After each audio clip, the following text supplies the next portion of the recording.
Yes. But appreciate you being here.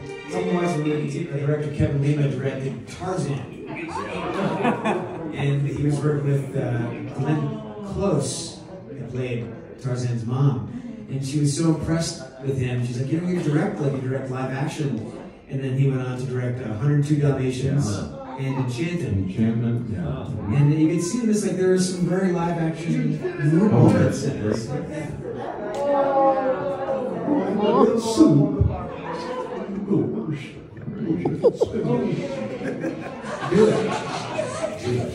did a cartoon with Frank Welker, and there were bunny slippers that had come to life. And had the sound of a bunny slipper coming to life, running downstairs, tripping down the stairs, and landing in a pile of ice cream, eating ice cream. And he did it in one take.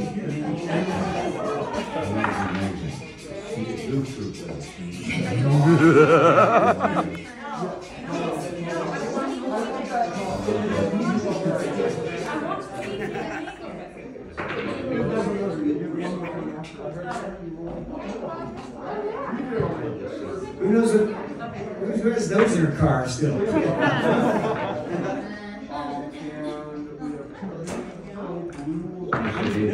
Hey, disco. This is such a sweet moment. It's like imagine like impressed by his dad by doing this little trick. Just passed on from you. Yeah. No.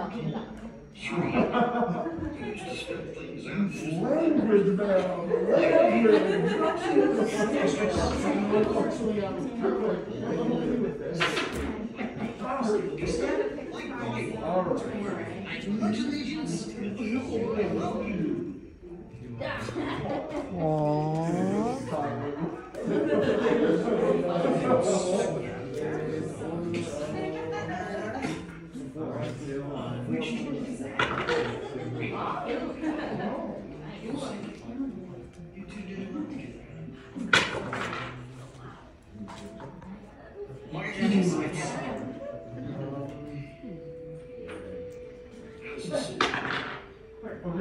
Obviously have the focus point for every camera. I have 4 cameras. And that's here.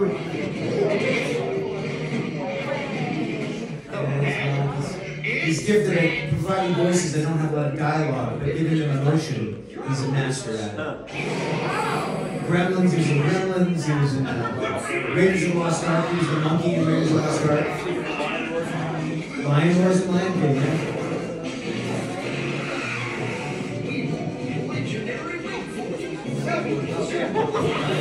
He's like, we're out. There's, I think I missed the animation of Bigfoot. Look, his top jaw is moving, not the bottom jaw, the top jaw. That's such an interesting choice. You know?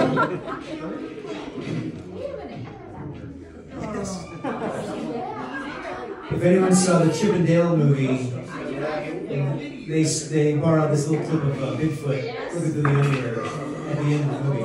It's a little goofy movie now. Oh, that's why we go digital, too. And then finally, here comes an earnest moment between dad and son. You really don't know when you get closer. Yes.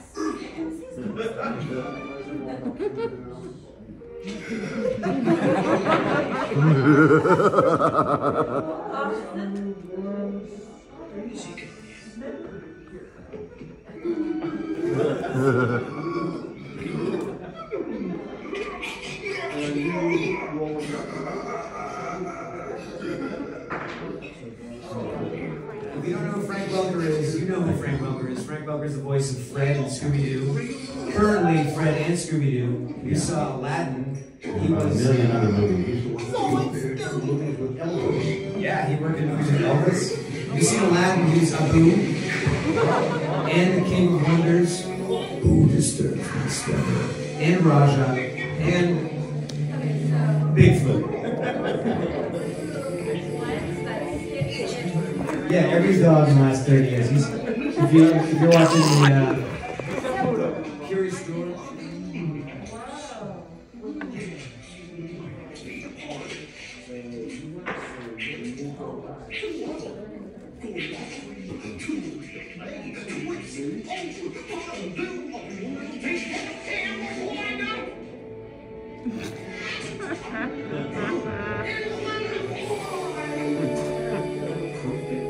Surjete and Pas de Deux, Goofy took a lot of ballet. He also took French. He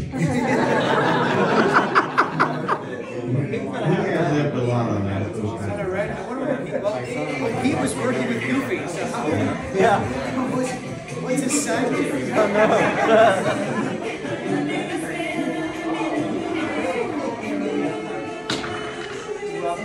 Ray Rob Paulson ad-libbed all this.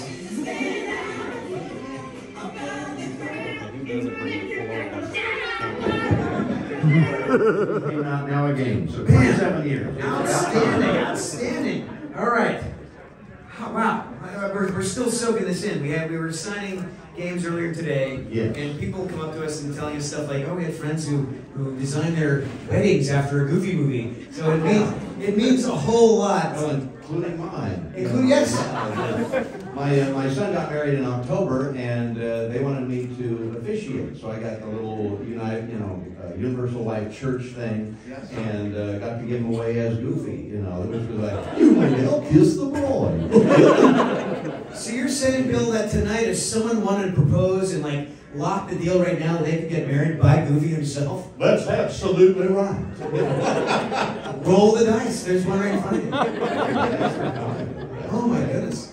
So we're gonna talk about ourselves for a little bit. You're all welcome to ask questions if you want. You got us all to yourselves. We might even play the game with you if you want. Let's do it!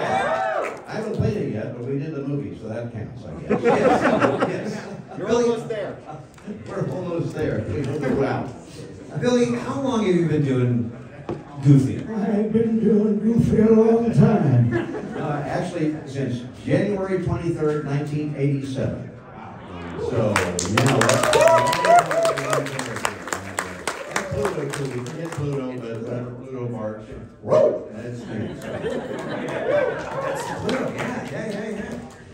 And did you ever think there'd be a movie or a series? It started with a series, right? No, I had no idea. Our first, looking over on the screen, Goof Troop, that was my first series back in 1990, about there. And a Goofy movie was originally entitled A Goof Troop Movie. And we actually did one reading of that. And then the powers that be at Disney decided, let's make it a buddy-buddy picture. So it was about a year later we started recording, and we recorded on the movie, as you know, about a year and a half, almost 2 years, from about 93 to its release in 95. And gosh, it's gotten more popular ever since.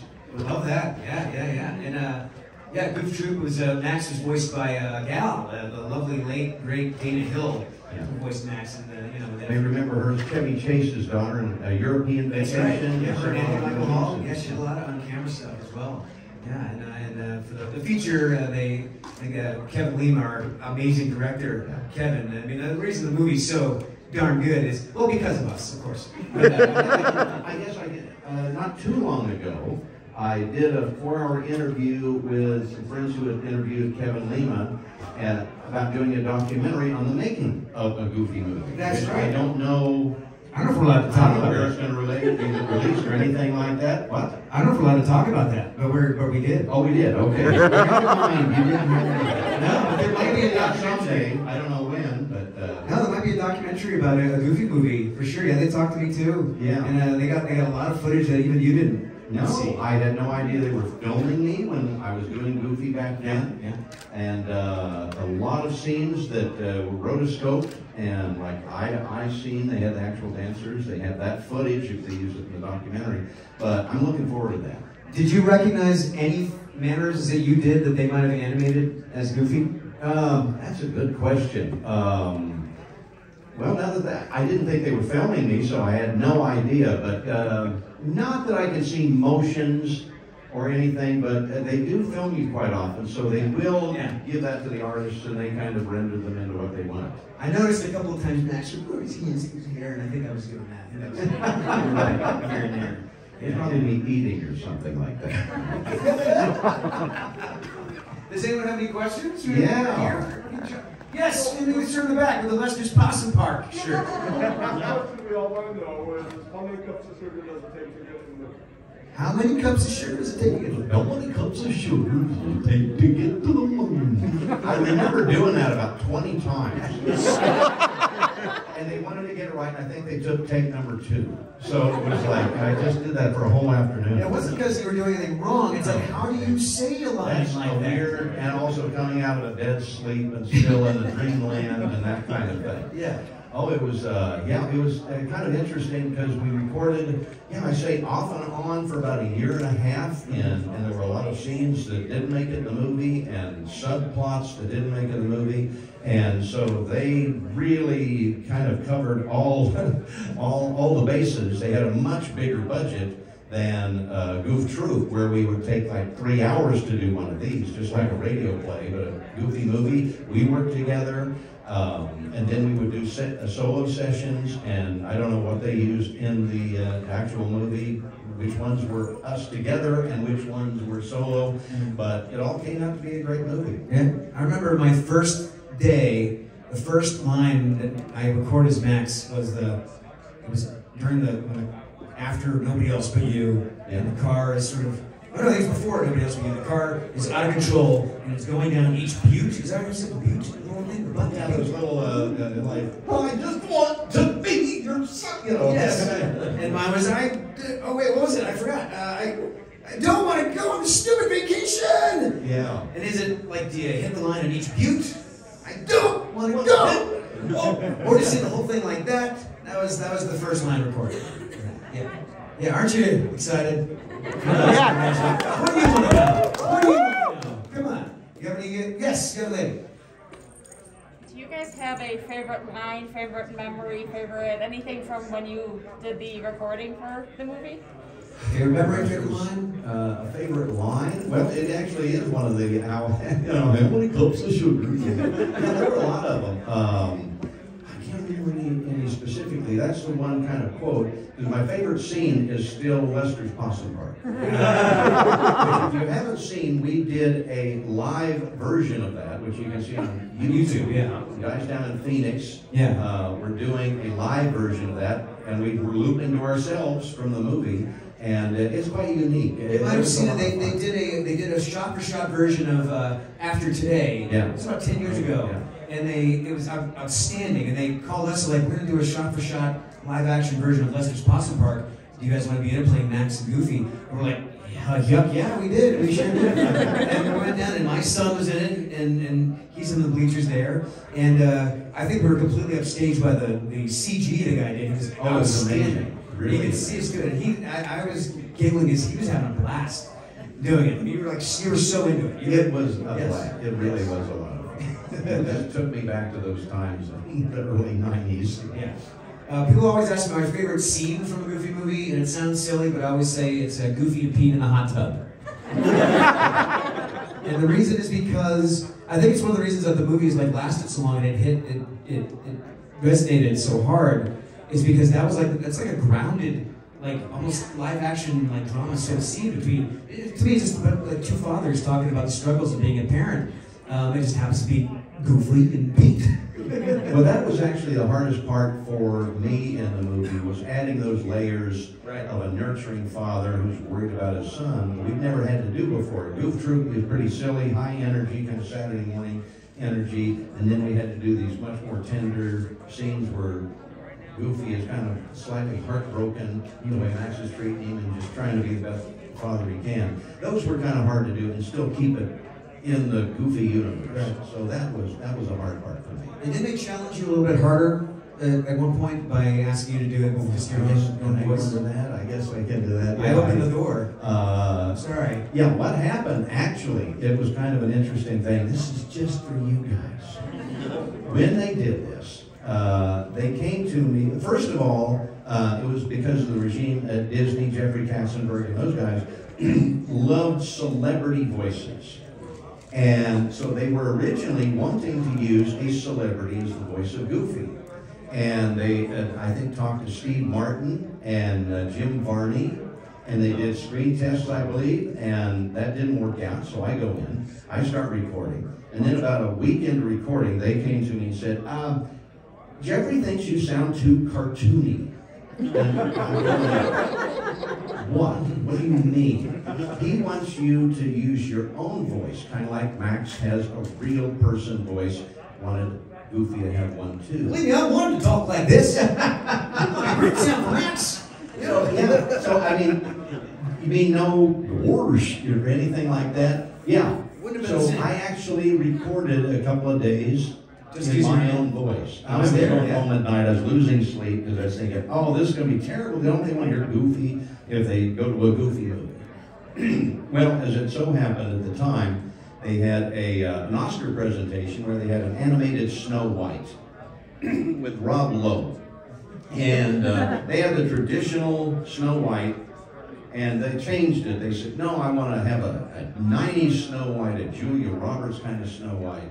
And they aired that, the modern Snow White. And she's saying like, oh, you know, my agent Swifty said this would be great for my career, so I'm out here. And it got so much hate mail that Eisner and Roy Disney found out what was going on our set and said, no, don't change the classic characters. They you know, it ain't broke, don't fix it. And so from that time on, I had to redo all of my lines as Goofy. And they did that to Jim Cummings, who played Pete. They actually thought that he sounded too cartoony. They brought in a couple of other actors to replace him for a while. And then around the barn they went, back to the beginning. And then finally, all of the voices were as it should have been intentionally. Now, I love the extra money. That was great. Yeah, all those recording sessions. But, as a but testament that to- was actually the toughest part of me for the movie. Once it got into, yeah, I can do Goofy, I can do this, and then it was clear sailing. Well, as a testament to, I don't know if anyone's interested in voice acting, but like it's more than just the silly voices. It's the performance, and a testament to Billy is that he prevailed in this challenge because not only can he do a cartoony voice, but he can also be a performer. He was able to deliver that grounded performance. I don't think anyone else could.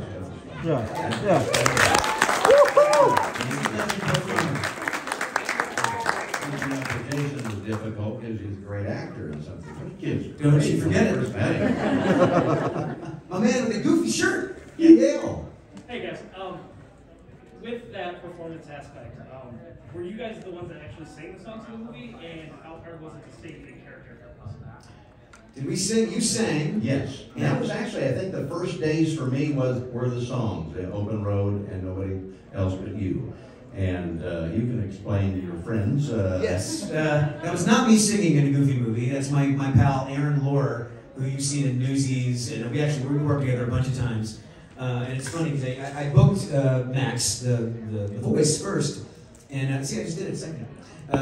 And they said, okay, we want you to come in. We need to audition for you to sing. No matter what, you're still Max. We just want to see if you can sing. So I did. I tried my best.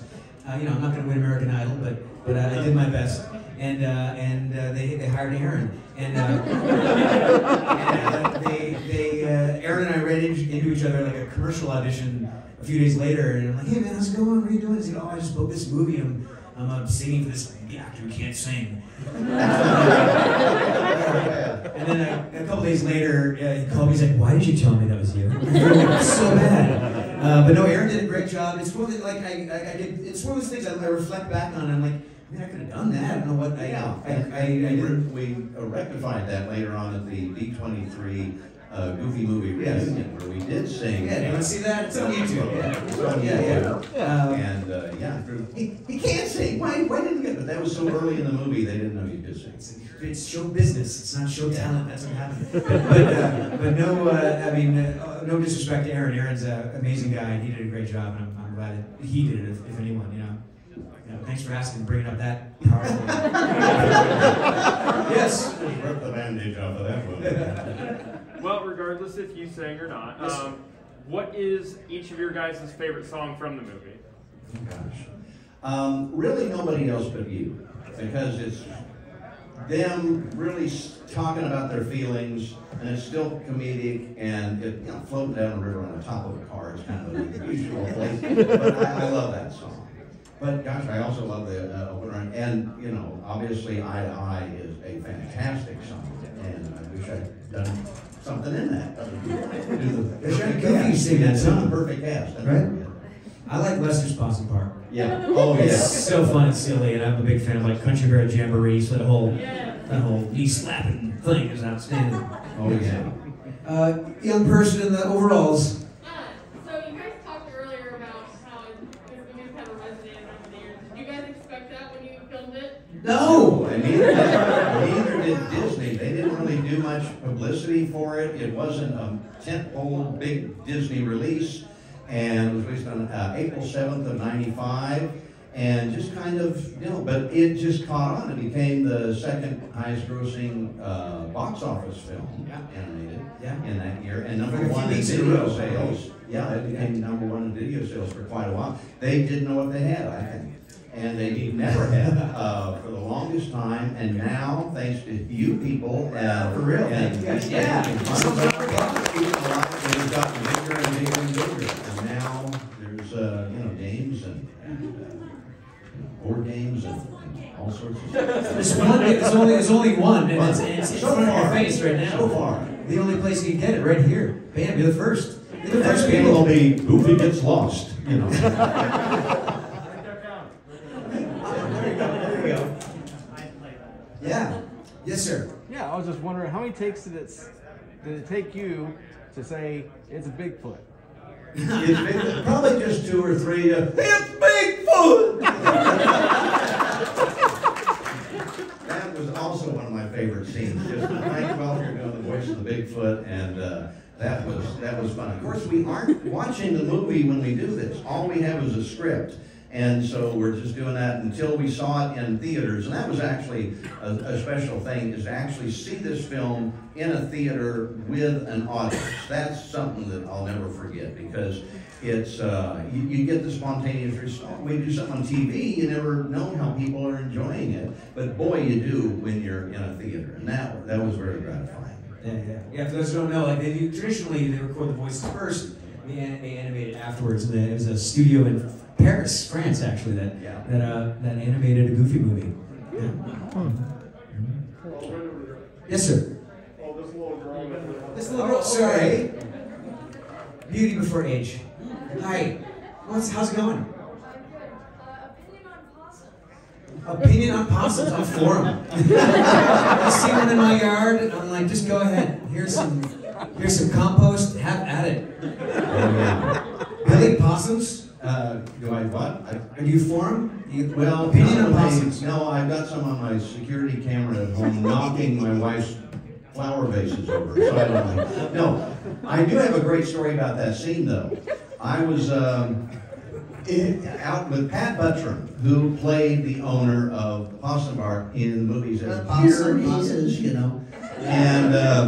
and he was going to go Explain into who Pat Buttram is. Okay, if you've ever seen Green Acres, he played Mr. Haney on Green Acres. Has a voice that sounds kind of like this. And he was a comedian too, and he was doing something that night. He was 83 years old. He passed away about 6 months later after the movie, but he was telling me jokes, and he was going to do a thing for Jack Palance that night on TV, and a roast. And he said, I want to try some jokes out on you, and here's what I'm going to do. I'm going to go up there and say, Jack, you're an amazing guy. You was doing one-arm push-ups out there on the Oscar presentation. Father Time has been very kind to you, but it looks like Mother Nature done kicked the hell out of your face. I always remember that. He was just working material for that particular show that night, and that was a big treat for me. And then he went in and did his lines, and never saw him after that. Yeah, indeed.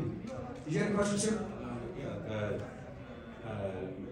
I guess as it relates to like the classic Disney characters kind of got a sort of a new look and stuff a few years ago, and so the pacing and attitude's a bit different. Does that change how you approach the character? Yeah, you might be talking about what we call the Mickey shorts. And so Goofy's wearing a vest, and he's got a tail, and he doesn't. It's the way he looked in 1932 on Mickey's Review. I think of it more as his original name was Dippy Dog. So I kind of, in my mind, think of it as Dippy Dog as opposed to Goofy.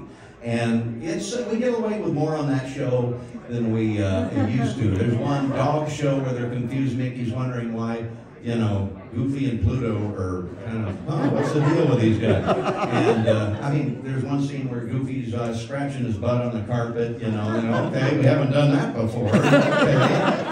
And so I kind of keep it a little different. It's like a parallel universe, and it was a lot of fun to do, and I love some of the stories that we've had over there, and we just ended that not too long ago, actually. It depends on the creatives, you know. I mean, like because of those shorts, like that's not gospel from then on. I mean, it depends on like with DuckTales. I mean, like depending on the creatives, they'll decide the look, the tone, and the feel in that moment. But I think the classic characters will always be the ones that kind of see the parts, you know. Yeah. They'll always kind of retain. And so there's still Mickey's Funhouse, Mickey Mouse Clubhouse, all of those, and that's kind of what I call the standard look, and where the shorts are kind of this parallel universe thing that they live in. Questions from the elves? Look elvish. You can be incognito. I'm sorry, I'm not starting a fight here. I was just gonna ask, like, what your kids think. Do they think it's weird that you're in these movies, or they like them, or they're like, whatever? Oh, my son is not impressed at all. No, he when I take him to these things and he sees this attention, he's like, oh, that's pretty cool, and he'll talk about it with his friends, but you know, I'm his knucklehead dad. But tell him about what your son thought. My son was born in '89, so he was about 5 years old when the movie was released. We got to go to an early screening on the Disney lot, and it was still some pencil test and it wasn't totally animated. And I was really sweating because like Eisner's sitting here and Weinberg and all those guys sitting there. How did they like this thing? You know, and my family was there. And afterwards, we were walking out, and Austin, my son, was crying a little bit. I said, "What's the matter, buddy? Didn't you like the movie?" And he said, "Well, when Goofy went over the waterfall, I thought that was you." Oh. I knew the movie had heart and affected him in that way. I knew it was going to be. But, you know, then people would say, "Hey, is Max your brother? Is Goofy your dad?" And I didn't think I had a brother. And screwed him up for years. Yes, non-elf number 2. Often get underappreciated, so Me too. So I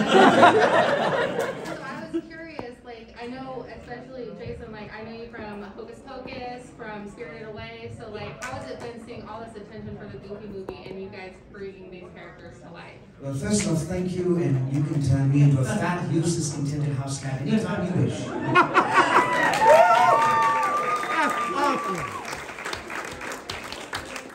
you want to address that or me? Go ahead. You know, I mean, like like I said before, it is show business. It's not really show talent. And sometimes, like you know, like we have these tremendous opportunities, but we still have to prove ourselves a lot, and that can be frustrating when it's in a field where your resume doesn't really mean as much as you would if you were in a different company, you know. But the pleasure of events like this, and for folks like people at the Funko who appreciate. You know, the work we did and appreciate our part into it.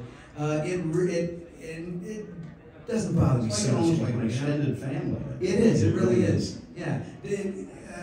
Does it mean more work for me? Not necessarily. No, not necessarily. But it does. You know, ultimately, I won't speak to you. But for me, like as an actor, like I just want to be validated. I like praise. I like accolades. And I go, oh, thanks. No stuff. This is another outlet for that. But yeah, it can be frustrating, but that's the nature of the biz, you know? Yeah, I've been doing I do a lot of other stuff for other studios too, and but no, Goofy is such an iconic character that it kind of pales all the other ones. Except, you know, Pluto, that pays the same, so I get and I mean, for Warner Brothers, if you've seen in the movie Space Jam, I did Sylvester, Yosemite Sam, Foghorn Leghorn, and that, Bugs and Daffy, and the Robot Chicken. See Amphibia fans? Amphibia. Well, I play a character named Hop Pop, and I love doing that because I got to come up with that voice myself. Whereas doing Goofy's been around since 1932, so I just had to sound as much like Goofy as possible.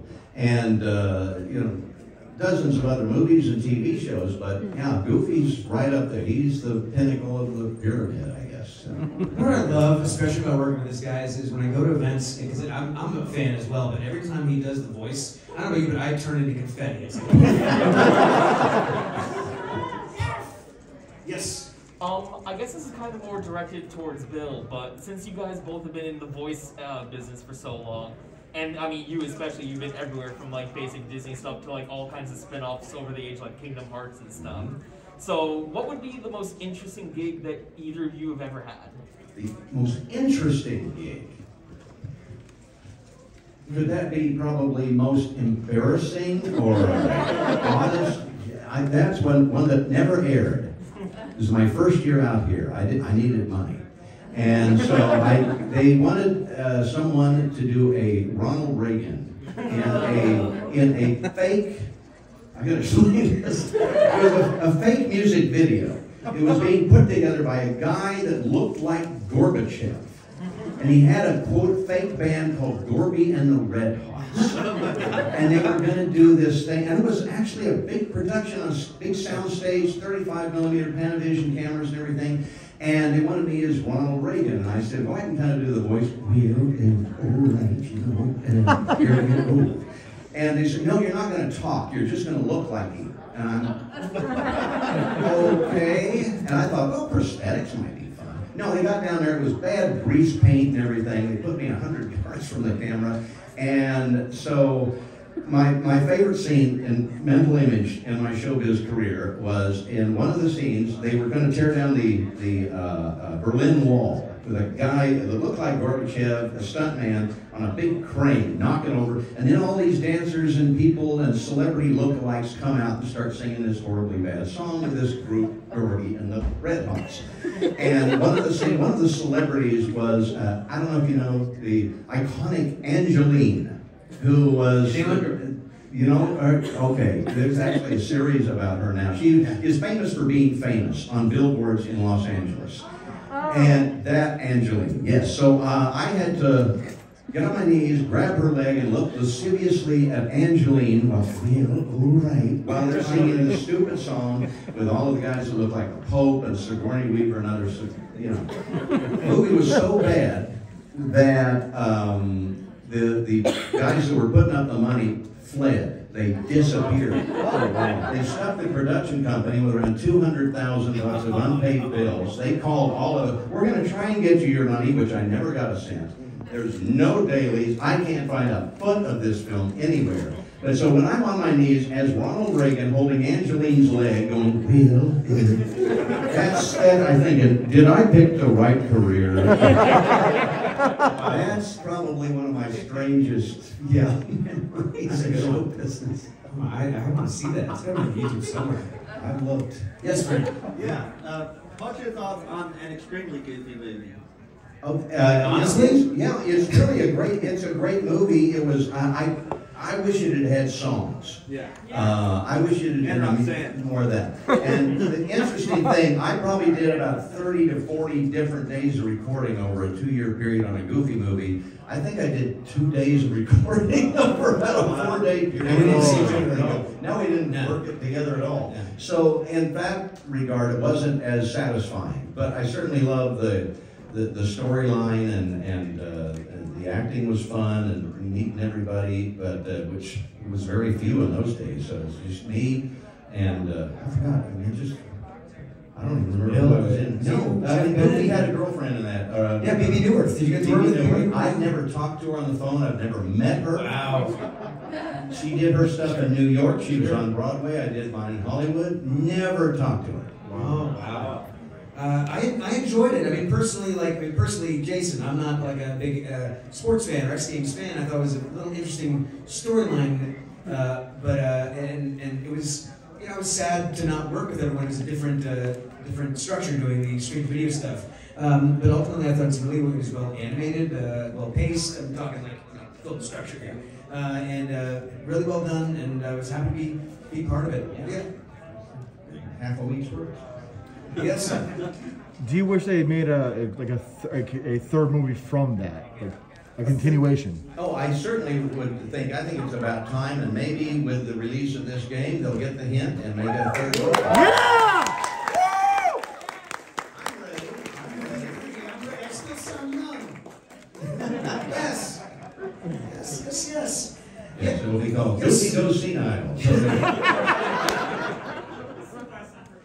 for Jason. How is it working on Fairly Odd Parents as Chester and working with Butch Hartman?